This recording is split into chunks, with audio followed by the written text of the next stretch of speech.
Сәлем достар, бүгін сіздерге тары мен талқан қосылған чизкейкті жасауды үйретемін. Ең алдымен печеньеді езіп аламыз.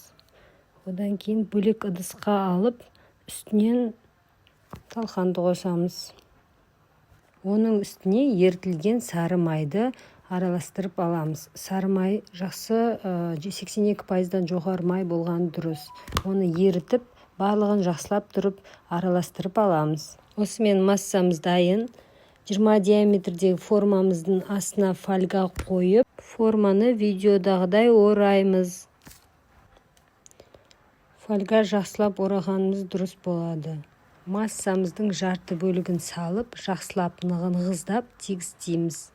Қалған жарты бөлігін видеодағыдай бортиктерін шығару үшін қолданамыз. Достар, бұл жерде асықпай трамбовать етеміз. Жақсылап тұрып басып, формасына келтіреміз. Қалған жартысын салып, шетіне бортик жасаймыз. Видеода көрсетілгендей шетіне бортик жасайсыздар. Қасықпен жасасаңыздар да болады бұл бортикті.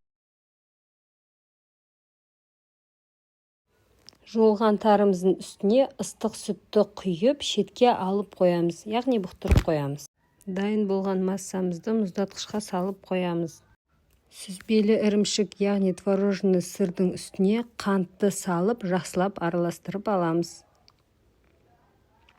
Біркелкі масса шыққанша дейін. Оның үстіне жұмыртқа біреулеп салып, жұмыртқаны салып араластырамыз. Жақсылап араластырамыз. Видеода көрсетілгендей біреулеп жұмыртқаны саламыз. Венчиктің көмегімен араластырамыз. Үстіне клейге, яғни сливкиді қосып, тағы да араластырамыз жақсылап тұрып. Дайын болған тарымызды салып, тағы да бір рет жақсылап тұрып араластырамыз. Осымен біздің салмамыз дайын. Қатып тұрған формамызды холодильниктен шығарып, салмамызды ішіне құямыз. 110 градуста қызып тұрған пешімізде 1-1,5 сағат уақытта пісіріп аламыз. Толықтай суытып, тоңазытқышқа 1 түнге қалдырамыз. 1 түн өткеннен кейін формасын шешеміз. Дастарханға тартсаңыздар болады, өте дәмді, ерекше чизкейк болады. Сіздер де жасап көріңіздер, ас болсын. Сіздермен бірге болған Меруерт. Лайк, подпискаларыңызды ұмытпаңыздар.